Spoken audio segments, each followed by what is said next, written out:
Welcome to the deep dive. Mhm. Ever stop to wonder why humans keep clashing generation after generation? Intergroup conflict is this constant um, thrumming beat throughout history. And it really makes you think, is this just part of what we are? That's exactly the fascinating question we're tackling today. We're going way beyond the headlines and diving deep into the scientific understanding of why warfare happens. Okay. Think evolutionary roots, psychological triggers, the fundamental forces at play. And it's not a simple picture, right? It's Uh, pulling from all sorts of scientific fields. Absolutely. To really get a handle on this, we've got to look at evolutionary science, how our minds have been shaped over like vast stretches of time. Right. Then there's individual psychology, what makes each of us tick in the moment. And let's not forget group psychology, that powerful pull of us versus them. Mm. We'll even touch on what we know about conflict in early human societies and peek at some surprising parallels in the animal kingdom. It's the dynamic interplay between our ancient wiring and the world we live in now that really paints the full story, and it's all based on science. Okay, let's jump right into the deep end then. Evolution.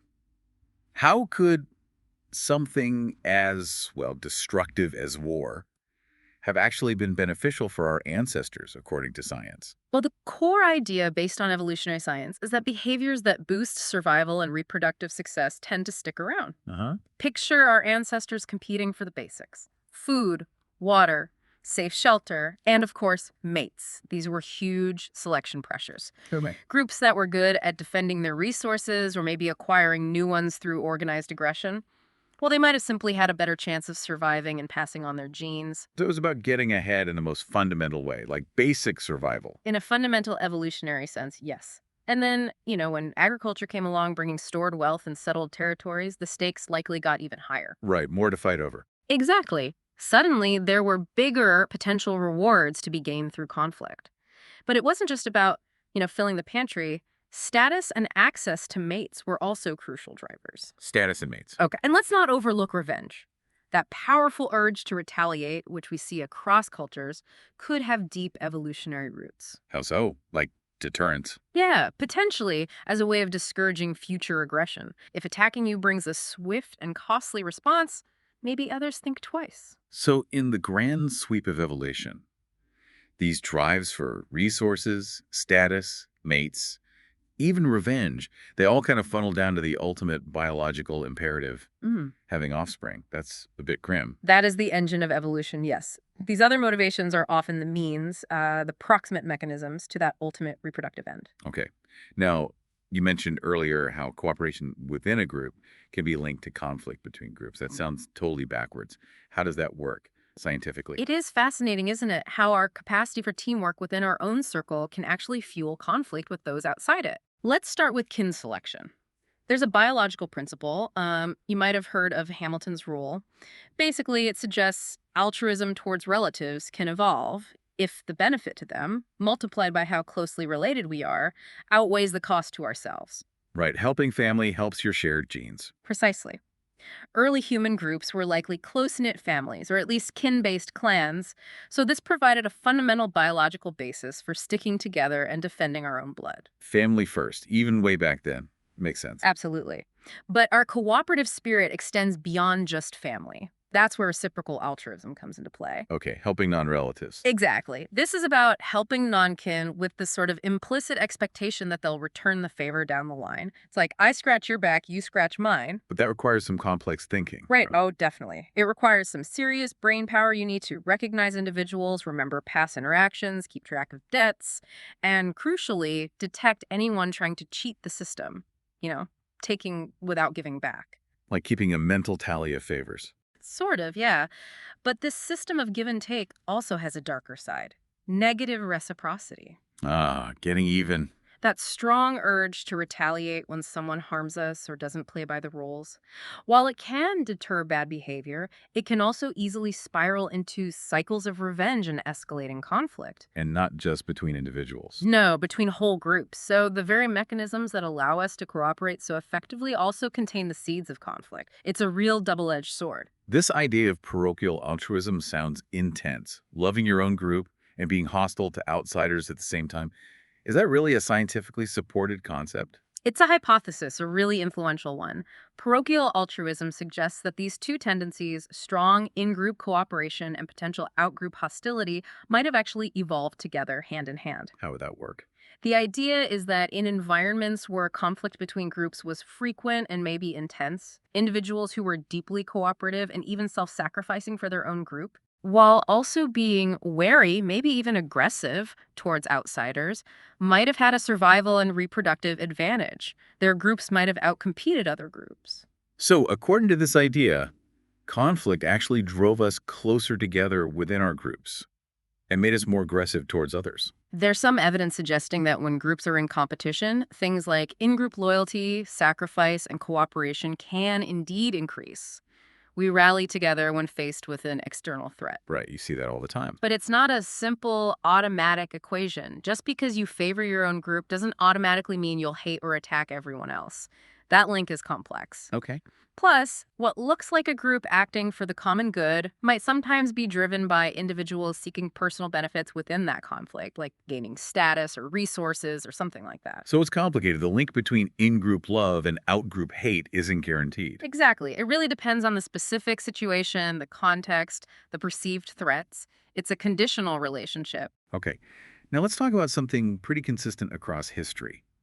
Men's disproportionate involvement in warfare. That's hard to ignore. Is there a scientific explanation for this? Yeah, that pattern is quite striking across cultures and time periods. The male warrior hypothesis attempts to explain this. Okay. It proposes that this pattern stems from evolved psychological differences between men and women, shaped by the different challenges they likely faced in ancestral intergroup conflicts. How so? What kind of differences? Well, think about it from an evolutionary viewpoint, specifically relating to reproductive success. For ancestral males, reproductive success could have been more variable and potentially limited by access to mates compared to females. Right, basic biology of reproduction. So, forming coalitions with other males to engage in intergroup conflict. If successful, this could have offered potentially huge reproductive payoffs. More status within the group, which attracts mates. Control over more resources, also attractive. And sometimes, unfortunately, direct access to females from defeated groups. Winning could mean a significant boost in reproductive opportunities. So it was potentially a high-stakes, high-reward strategy for men in evolutionary terms. Potentially, yes. This connects to theories of sexual selection and parental investment.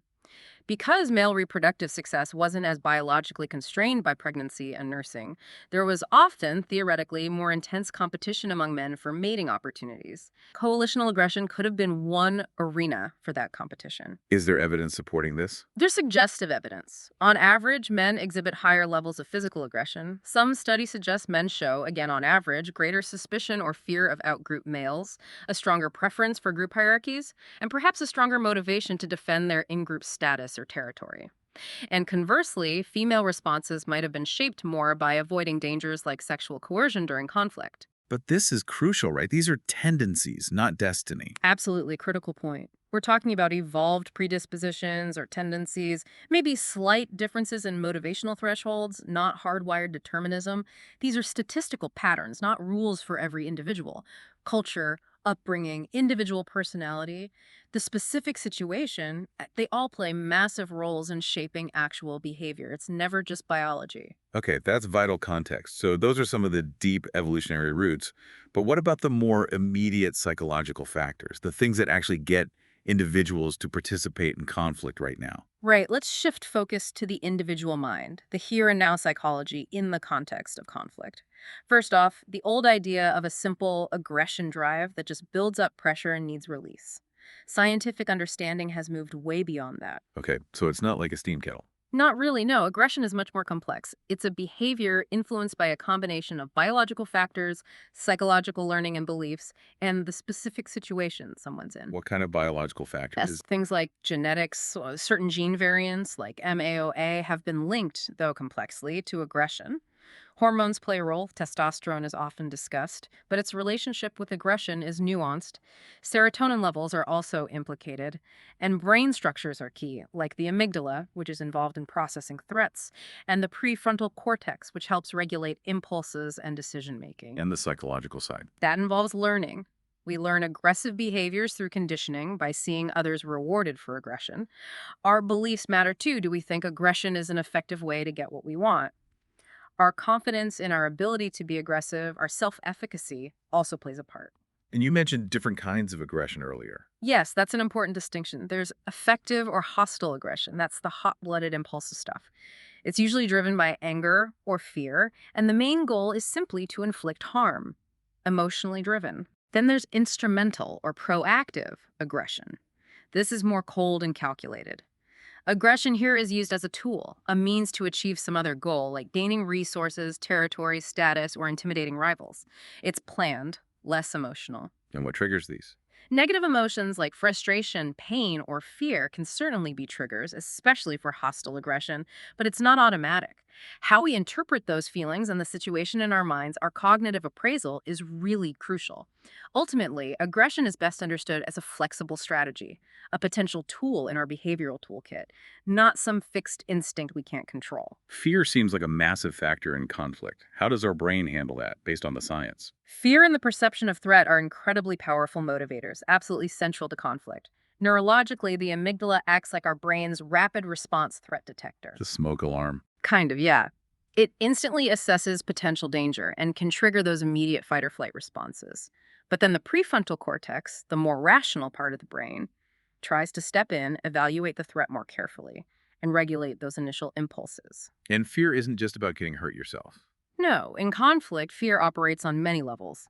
There's the obvious fear of direct physical harm, but also fear of retaliation from the enemy.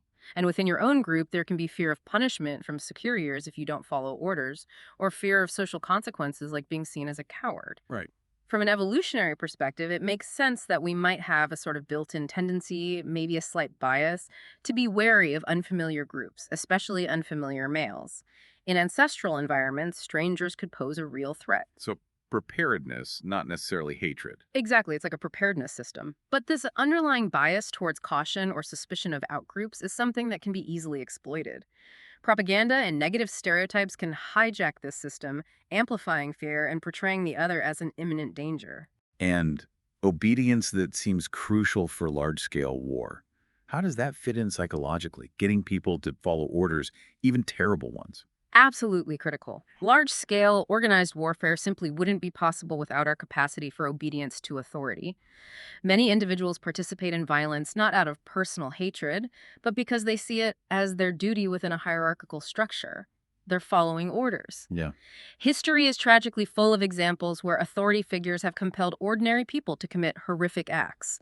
Classic psychological research, though we won't detail specific studies here, has powerfully demonstrated just how far people might go in inflicting harm when instructed by someone they perceive as a legitimate authority figure. So the structure itself is powerful. Immensely powerful. The clear chains of command, the uniforms, the perceived legitimacy of the institution, it all leverages this fundamental human tendency towards obedience.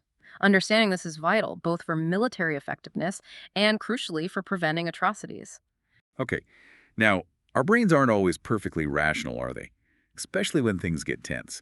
You mentioned mental shortcuts before. How do these cognitive biases lead us astray when it comes to conflict, according to the science? Right. Our brains rely heavily on mental shortcuts or heuristics to navigate a complex world and make quick decisions. They're usually efficient, but they can also lead to predictable, systematic errors in judgment cognitive biases. And these get worse under pressure. Definitely. In the high stakes, emotionally charged environment of conflict, these biases can become particularly pronounced and dangerous. Take confirmation bias, for instance. Seeing what you want to see. Pretty much. We tend to seek out, interpret, and remember information that confirms our existing beliefs, like the enemy is inherently evil, while ignoring or downplaying evidence that contradicts it. Okay, what else? Attribution errors are huge. There's the hostile attribution bias, the tendency to interpret ambiguous actions by the other side as intentionally hostile, even if they might not be. Assuming the worst. Exactly. And the fundamental attribution error, we tend to attribute our own group's negative actions to situational factors. We had no choice. But the enemy's negative actions to their inherent disposition, that's just how they are. They're barbaric. So we give ourselves a pass, but not them. Often, yes. Then there are others. Egocentric bias, thinking our perspective is the only valid one. the representativeness heuristic, where we might misapply lessons from past conflicts to the current one, thinking this is just like X when it's actually very different. Hmm. In-group bias, obviously favoring our own group. Out-group homogeneity, the perception that they are all alike, lacking individuality. Prospect theory tells us about loss aversion. People often take much bigger risks to avoid a perceived loss than to achieve an equivalent gain, which can lead to desperate gambles in war. Right. And reactive devaluation, the tendency to automatically dismiss any proposal or concession simply because it comes from the enemy. Wow, that's a lot of ways our thinking can get twisted. It is, and together, these biases fuel misunderstanding, mistrust, and conflict escalation. They distort how we see the enemy, how we interpret their actions, how we justify our own hostility, and they seriously undermine rational decision-making and potential paths to peace. Okay, so individual psychology is complicated enough, but then you put people together into groups and things get even more intense, right? Ooh. It becomes all about us versus them. Absolutely. Our individual psychology never operates in a vacuum. It's always within a social context, and group dynamics have a massive, often overriding influence, especially when it comes to intergroup conflict. Social identity theory is really fundamental here. Okay, what's the core idea? It proposes that a significant part of our self-concept, who we feel we are, comes not just from our personal identity, I'm smart, I'm kind, but also from our social identity, the groups we belong to. I'm a fan of this team, I'm a citizen of this country. Right, group membership's part of identity. Exactly. And the theory outlines three key cognitive processes. First, social categorization. We automatically categorize ourselves and others into groups, in groups and out groups. It's just how our brain organizes the social world. Uh-huh. Second, social identification. We identify with our chosen in-groups, adopting their norms, values, and attitudes. These groups become emotionally significant to us. Their successes feel like our successes. Uh-huh. And third, social comparison. We compare our in-groups to relevant out-groups. And crucially, we're generally motivated to achieve positive distinctiveness, to see our own group as better than, or at least positively different from, other groups. This boosts our collective self-esteem, which in turn boosts our personal self-esteem. So it's about wanting our group to look good, which makes us feel good about ourselves. Precisely. Classic experiments like the minimal group study show that you can create in-group favoritism literally just by randomly assigning people to meaningless groups, like based on a coin toss. People will still allocate more rewards to their arbitrary in-group members. Wow, even with no history or reason. Even then, this has huge implications for understanding things like nationalism and international relations. It suggests state behavior isn't just driven by cold, rational calculations of material power, but also by identity, status concerns, and this deep-seated need for positive distinctiveness on the world stage. Enemy images are often deeply rooted in this categorization and comparison process. And that in-group favoritism can quickly morph into out-group hostility, can't it? Yeah. Especially when there's actual conflict. Yes, the very act of social categorization seems to almost inevitably lead to some degree of in-group favoritism, even without any objective conflict of interest. But when there is real intergroup conflict over resources, values, whatever those initial mild biases tend to become much stronger, much more pronounced. How so? Interactions shift towards the intergroup extreme. We stop seeing members of the other group as individuals and start seeing them primarily or solely as representatives of that group. This can fuel ethnocentrism. Judging others by your own group's standards. Exactly. Seeing your own group's culture, values, and ways of doing things as superior, and viewing the outgroup through that biased lens, this naturally fosters negative stereotypes, distrust, and makes hostility seem more justified. Which leads us towards something even darker. Dehumanization. That sounds like the really terrifying end of this us versus them spectrum, stripping the enemy of their basic humanity. Dehumanization is a truly dangerous psychological process, often seen in the most extreme forms of intergroup conflict, but also in more subtle ways, too. It's essentially perceiving members of an outgroup as less than fully human, Why is that so dangerous? because it serves to disengage our normal moral restraints. If the other isn't fully human, then the moral rules that normally prevent us from harming fellow humans don't seem to apply as strongly or maybe at all. It makes violence psychologically easier to contemplate and carry out. It's a common tool in propaganda and hate speech for precisely this reason. Are there different ways people dehumanize others? Yes, researchers like Nick Haslam have distinguished between a couple of main forms. One is animalistic dehumanization, denying the outgroup uniquely human attributes like rationality, culture, refinement, moral sensibility. They're portrayed as savage, bestial, driven by base instincts. Okay. The other is mechanistic dehumanization, denying them fundamental aspects of human nature like warmth, emotion, agency, individuality. They're seen as cold, machine like objects without inner lives. Chilling. It is. And while specific theories about the nuances are still debated and researched, the core idea that dehumanization lowers the psychological barriers to violence, reduces empathy and guilt, remains a critical insight for understanding atrocities and conflict escalation. Ironically, it can also sometimes hinder effective strategy if it leads you to grossly misjudge or underestimate your dehumanized enemy. Right.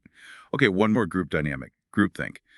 That desire for everyone in a decision-making group to just agree, even if it leads to a terrible idea. How does that play into conflict? Groupthink is a major pitfall for decision making groups, especially those under pressure, which is common in wartime or crisis situations. It happens when the desire for harmony, conformity, and consensus within the group becomes more important than realistically appraising alternatives or thinking critically. So, agreement overrides good judgment. Pretty much. There are several warning signs or symptoms of groupthink. Things like an illusion of invulnerability. The group feels overly optimistic and takes excessive risks. An unquestioned belief in the group's inherent morality, assuming your side is automatically right. Uh-huh. Stereotyping opponents as evil, weak, or stupid. Putting direct pressure on anyone who questions the group's assumptions or plans. Self censorship members suppressing their own doubts to avoid rocking the boat. An illusion of unanimity silence is mistaken for agreement, and the emergence of mind guards members who actively shield the group from dissenting information or outside criticism. What conditions make this more likely? It's more likely when the group is highly cohesive, when it's insulated from outside opinions or experts, when there's a lack of impartial leadership pushing for critical evaluation, when there's high stress from external threats, and when there's low confidence in finding a better solution than the leader's initial proposal. Many of these conditions are, unfortunately, quite common in national security decision making during crises. And the consequences could be disastrous. Absolutely. Groupthink can lead to incredibly poor risk assessment, the failure to search for or consider alternative strategies, ignoring warning signs, strategic blunders, and ultimately the unnecessary escalation of conflict or catastrophic failures. We've seen it potentially play a role in various historical events, and it's a constant danger even in smaller groups or online echo chambers today. So even with seemingly smart, experienced people involved, a group can collectively make terrible decisions if they fall into this trap of wanting to agree too much. Exactly. Preventing groupthink requires active, conscious effort, encouraging dissent, appointing devil's advocates, seeking outside opinions, fostering impartial leadership, creating subgroups to explore different options, especially when the stakes are as high as they are in matters of war and peace. Let's shift gears a bit now. What about the really deep past? What does archaeology and anthropology tell us about warfare in societies before large states existed? Was it a constant feature, or were our distant ancestors maybe more peaceful than we often imagine? That's a really interesting and frankly hotly debated area in anthropology and archaeology. For a long time, there was this sort of Rousseauian idea of the noble savage that pre state societies were inherently peaceful and warfare only really emerged with civilization and states. Right, the idea that civilization corrupted us. Kind of. But there's a lot of scientific evidence that challenges that simple picture. Archaeological discoveries, for instance, skeletons showing clear signs of trauma from weapons like embedded arrowheads or skulls crushed by clubs. We find ancient defensive structures like ditches and palisades around settlements, and of course, the weapons themselves. Hmm. Ethnographic studies of more recent non state societies like hunter gatherer groups or tribal horticulturalists also document fairly frequent warfare in many cases. This often involved things like raids, ambushes, and cycles of feuding. So violence wasn't absent. It certainly seems not, at least in many places and times. Some researchers, like Lawrence Keeley or Steven Pinker, have compiled evidence suggesting that the rate of violent death, the percentage of people dying due to violence, might have actually been significantly higher in some pre-state populations compared to most state societies, even including modern wars. Really. Higher death rates. Why would they be fighting? The proposed reasons are varied, similar to some we've discussed. Competition for scarce resources like game or fertile land, although the extent of resource competition is debated. Revenge for previous killings or perceived insults was often a major driver. Competition for mates, pursuit of status and prestige for warriors, fear of sorcery or witchcraft from neighboring groups, disputes over territory, a whole range of factors. So the Hobbesian view life being nasty, brutish, and short might have some backing. Some scholars strongly argue that view, emphasizing the archaeological and ethnographic evidence for pervasive prehistoric violence. They sometimes talk about a pacification process where the rise of states with their monopoly on legitimate force actually led to a long-term decrease in overall violence levels, despite the occurrence of larger-scale wars. But is that the consensus? Or is there another side? Oh, absolutely, another side. Other researchers like Douglas Fry or R. Brian Ferguson argue strongly against the idea of pervasive prehistoric warfare. They contend that the evidence for high violence rates is often overstated, misinterpreted, or based on selective examples. How so? They argue that calculating mortality rates from skeletal remains is tricky and prone to error. They highlight the significant variability among non-state societies, pointing out that many were documented as being relatively peaceful or having only ritualized forms of conflict. They also emphasize that the clearest archaeological evidence for large-scale, organized warfare often appears relatively late in human prehistory, perhaps associated with rising populations and social complexity. So it's still debated, not a settled picture. Definitely contested. The reality was likely very complex, with significant variation across different regions, time periods, and environmental contexts. It probably wasn't uniformly peaceful, nor was it uniformly a constant war of all against all. The deep history of human conflict is still being pieced together. Okay, always more complex than simple answers, isn't it? What about looking sideways to our relatives in the animal kingdom? Do we see any parallels to human warfare in other species, according to scientific observation? Could that tell us something? Yes, comparative perspectives are really illuminating here, especially looking at our closest living relatives, chimpanzees. Studies of wild chimpanzees over decades have revealed patterns of lethal intergroup aggression that bear some, well, striking resemblances to certain forms of human conflict. Chimpanzees. How so? Chimpanzee communities are highly territorial. Groups of males, typically related males, will cooperatively patrol the borders of their territory. Okay, defense? Defense, yes, but they also engage in offensive actions.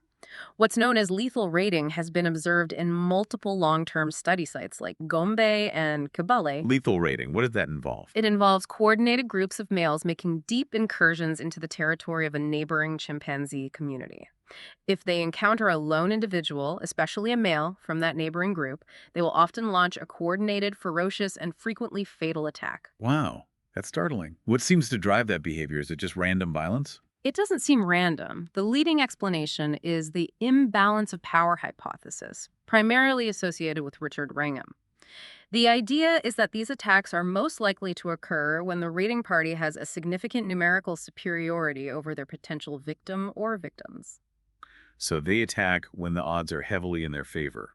Low risk. Exactly, when they have overwhelming force and the risk of injury to themselves is very low. The potential benefits seem to be primarily related to resources weakening the neighboring group, might allow the attacker's group to eventually expand their territory, gaining access to more food resources, or perhaps increasing access to females by eliminating rival males. So it's strategic, in a way, based on power dynamics. It appears so. The fission fusion social structure of chimpanzees, where the main community breaks up into smaller, temporary foraging parties, facilitates these kinds of encounters where power imbalances can suddenly arise. And subsequent research has largely confirmed this isn't just an anomaly of one site, but a natural behavior pattern in chimps. So are these chimp raids essentially the same thing as early forms of human warfare? A direct parallel? Hmm. It's tempting to draw direct parallels, but we need to be careful. There are definitely some intriguing similarities that might point to deep evolutionary roots for coalitional aggression. Like what? Well, the underlying drivers competition for resources, mates, maybe status, the importance of the imbalance of power principle attacking when you have the advantage, the fact that it's primarily males participating in these lethal coalitions, the sheer lethality itself. Studying chimp ratings certainly offers a valuable starting point for thinking about the evolution of human coalitional violence. But there must be differences too. Oh, absolutely crucial differences. Human warfare, even in simpler societies, often involves much larger numbers of participants. It involves far more complex organization, planning, and strategy. Technology, obviously weapons, tactics, is vastly different. Human motivations are also far more diverse and complex, involving things completely outside the chimpanzee world, like ideology, politics, religion, ethnicity, abstract concepts of honor or justice. Humans also have this unique capacity to form alliances between unrelated groups and, crucially, to negotiate and maintain peace, things chimpanzees don't really do. And the risk factor. That's another potential difference. While chimps seem quite risk averse, attacking mainly when it's safe, humans sometimes engage in incredibly high risk warfare, perhaps driven by cultural values or desperation. And we also have to remember our other closest relative, the bonobo. Ah, the peaceful apes. Relatively speaking, yes. Bonobos show much lower levels of intergroup aggression and seem to use nonviolent means like sociosexual behavior to manage tension between groups. So lethal raiding isn't even a universal trait among our closest ape relatives. It highlights that our lineage wasn't necessarily destined for this path. Okay, so fascinating parallels, but also major divergences. Now, bringing it all together, are deeply rooted tendencies shaped by evolution bumping up against the modern world? What happens then? Does our ancient wiring still have a significant influence on conflict today with states and technology and everything? Absolutely. That's a central theme in understanding modern conflict. Our evolved psychological predispositions, things like in group bias, threat sensitivity, capacity for coalitional aggression, which were shaped for life in small scale, kin based societies, definitely interact in complex and sometimes problematic ways with the vastly different environments of modern states and global society. This is sometimes called evolutionary A mismatch. mismatch. How does that play out? Well, think about political structures. Some structures, like maybe highly centralized authoritarian regimes or intensely nationalistic states, might be particularly effective at tapping into and amplifying our in group out group psychology and our deference to authority, potentially making conflict more likely. Others, like perhaps stable democracies with strong checks and balances and norms of cooperation, might be better at mitigating these tendencies. Okay. What else? Modern conditions like resource scarcity or stark economic inequality can certainly activate those ancient competitive drives and fuel grievances that lead to conflict.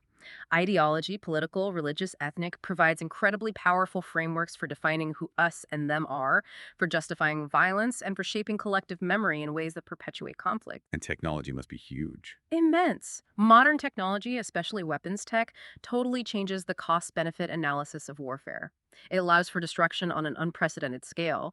Communication technology, too, allows for rapid mobilization, coordination, but also the rapid spread of propaganda and disinformation. Even leaders aren't immune. Not at all. Political decision makers, despite their power and access to information, are still human beings subject to the same fundamental cognitive biases, confirmation bias, loss aversion, groupthink, and the same concerns about social identity, status, and reputation that we all share. Their psychology matters hugely. So modern warfare isn't just politics or economics. Yeah. It's this really complicated mix of our ancient psychology playing out in a very different modern arena. Precisely. It's not a case of biology or culture, evolution or environment. It's the dynamic, ongoing interaction between our evolved psychology and our complex sociopolitical, technological, and cultural environments. Modern conflict is an emergent outcome of that interaction. How does that relate to mobilizing people for war? Hmm. Leaders, propaganda, getting large groups to act together. That's where you really see the interaction. Politics, in some ways, can be seen as an informational arms race, trying to shape perceptions and coordinate action. Leaders play a crucial role in defining threats, framing narratives about the in group and the out group, and signaling intentions to coordinate collective action. Interestingly, the types of leaders people prefer might even shift depending on the perceived level of intergroup threat. Mhm. And propaganda, disinformation, conspiracy theories, they're not just about leaders tricking passive populations necessarily. An evolutionary perspective might suggest they're often effective because they tap into pre existing beliefs, anxieties, grievances, fears, and identities that are already there. So they resonate with something already inside us. Often, yes. They can work by providing a shared narrative that helps coordinate collective action, even if the narrative itself isn't factually true. Falsehoods might spread rapidly if they serve a social function, like signaling loyalty to the in group or justifying hostility towards the out group during conflict. And history plays a role. A huge role. Mobilizing populations often involves activating collective memories and historical narratives, often highly selective ones about past glories, past victimizations, and enduring rivalries. And processes like radicalization often involve an intensification of these beliefs and behaviors, reinforced within closed social networks that validate extreme views. So countering harmful mobilization isn't just about debunking fake news. No, that's often insufficient. It also requires understanding and addressing the underlying psychological needs, social dynamics, identities, and grievances that make people susceptible to those messages in the first place. This all brings us back then to that fundamental question we started with. Considering all these deep roots and psychological mechanisms, is war somehow easier than peace? Does it take more effort to prevent conflict than to actually start it?